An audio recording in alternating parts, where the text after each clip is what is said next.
Baizhu may have been a character that many players have been waiting for years to gain access to in Genshin Impact, and when picking a weapon for Baizhu, you do need to know two very important parts of his kit, as Baizhu is going to be performing a supportive role in most teams in Genshin Impact through the use of his heals as well as shields, also applying a slight amount of Dendro himself. The two most important stats for him will be HP percent as well as energy recharge. His elemental skill will be allowing you to heal your entire party, both active and non-active characters, on a 10-second cooldown, whereas the elemental burst will both shield as well as heal your characters during its duration. And as how most players are going to be utilizing these two specific parts of his kit to allow them to flourish in Dendro related reactions that often self-damage your active character, Baizhu's weapon selection will be a very important part of your build. Now, the first weapon is going to be Baizhu's signature weapon, the Jade Fall Splendor, and it's going to be fantastic for him because it is going to give you 49.6% HP. But on top of that, the refinement ability of this weapon is going to utilize the ability of Baizhu's elemental burst to constantly generate small shields, because this weapon is going to restore energy for Baizhu every single time a shield is created, which conveniently is going to be every 2.5 seconds,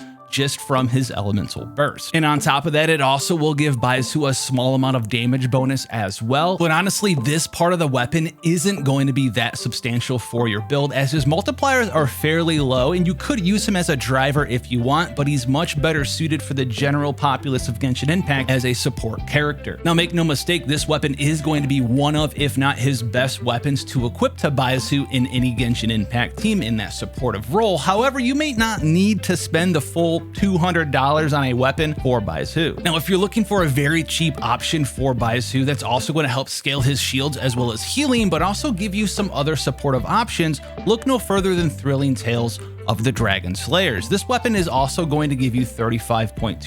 HP, and the refinement ability is going to help certain team comps that Baizhu is in. As he is a Dendro character, most teams that Baizhu is in is going to be relying on Dendro reactions. And while some Dendro reactions like Bloom as well as Burgeon don't necessarily need to have a character that scales off of attack effectively to utilize a Dendro related team, some teams are going to have a driver of sorts that also does need to have their attack increased, which is where the refinement ability of Thrilling Tales of the Dragon Slayers will be very nice. You can use this in teams such as quicken, aggravate, and spread focus teams, and this will allow you to buff up those characters activating those reactions by boosting their attack, also boosting the damage they're doing and the reaction in that process. The downside to a weapon like Thrilling Tales of the Dragon Slayer is that Baizhu does have some pretty significant energy requirements, especially if it's going to be the sole Dendro character in his party. But it still remains a very interesting option for these Baizhu teams who can utilize this effect and gain value from it. Speaking of energy requirements, if you're wondering what you need to equip if you're having issues with energy requirements when you use Baizhu, then look no further than the Favonius Codex. This weapon is going to give 45.9% energy recharge, and the refinement ability is going to be the awesome Windfall, where critical hits will have a chance to generate additional particles, which you can then choose to feed them either into Baizhu or another character in your team. Now, while certainly not the best, as this weapon doesn't facilitate any of the HP scaling effects of Baizhu's kit, if you are having issues generating the amount of energy to utilize Baizhu's elemental burst on cooldown, you might want to be taking a look at the Favonius Codex, especially if you're utilizing Baizhu in a fridge-based Bloom team that has two cryo characters, as you'll be able to gain a little bit of crit chance from hitting frozen targets due to cryo resonance. If you're looking to get even more healing out of Baizhu's elemental skill, then Sacrificial Fragments may be something that interests you here. It does have elemental mastery on it, which in a normal Baizhu supportive build does not facilitate anything that you are really looking for. However, it does have the refinement ability of Compose, which will give Baizhu the ability to reset his elemental skill cooldown every single time he damages an opponent with his elemental skill, which will significantly increase the amount of healing that you can gain from Baizhu, as his elemental skill, as mentioned before, doesn't just heal your active character, but all of the characters in the party, and it's a pretty significant amount. However, in comparison to a lot of the other weapons we talked about, the Sacrificial Fragment seems to be one of the worst ones, and I would really only recommend you trying it if you're using Baizhu as some sort of side character that's actually proccing your Dendro related reactions and also allowing you to increase the healing that you can gain from resetting Baizhu's elemental skill. Now, the Jadefall Splendor is a fantastic weapon, but as mentioned, it may cost you a lot of Primo Gems to pull that weapon for Baizhu. Baizhu, mimic of his own signature weapon, and as it's crafted, it's very easy for most players to get their hands on. At level 90, the prototype Amber is going to give you 41.3% health, and the refinement ability does a fine job of also facilitating some of the energy gain requirements that Baizhu is going to need. At refinement rank 5, the prototype Amber's ability is going to generate 6 energy every 2 seconds for 6 seconds for Baizhu upon using an elemental burst,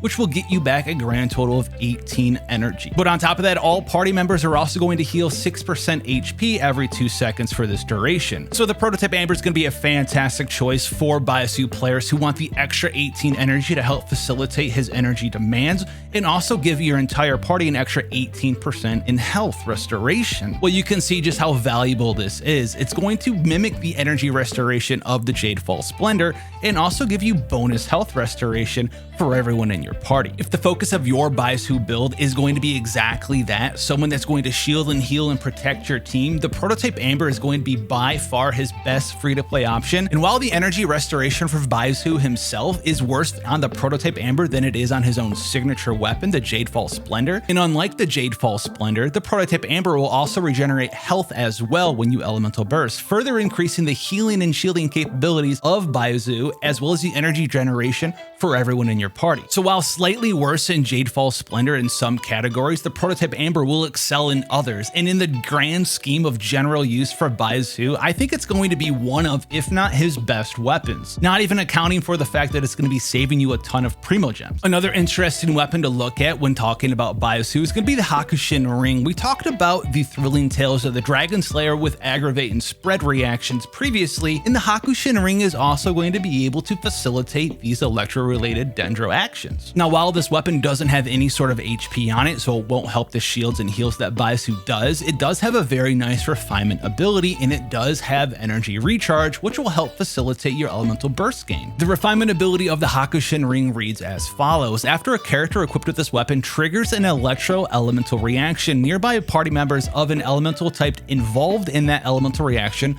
gain 20% damage bonus for their element, lasting 6 seconds. To utilize this, you are going to have Baizhu actually proc and activate these dendro and electro related reactions, but upon doing so, you're going to be buffing the elemental damage bonus of both the dendro and electro characters in your team. So if you're looking for a spread and aggravate weapon, the Hakushin Ring could be something for you as well. Baizhu is shaping up to be one of the premier dendro characters to help facilitate energy regeneration as well as damage that you do to yourself with different dendro related reactions. These weapons help that game plan as well. If you have a different weapon that you think might be good, leave that down below, and out of these ones, let me know which one you're going to pick. Until then, guys, have a great one, and I'll see you in the next one.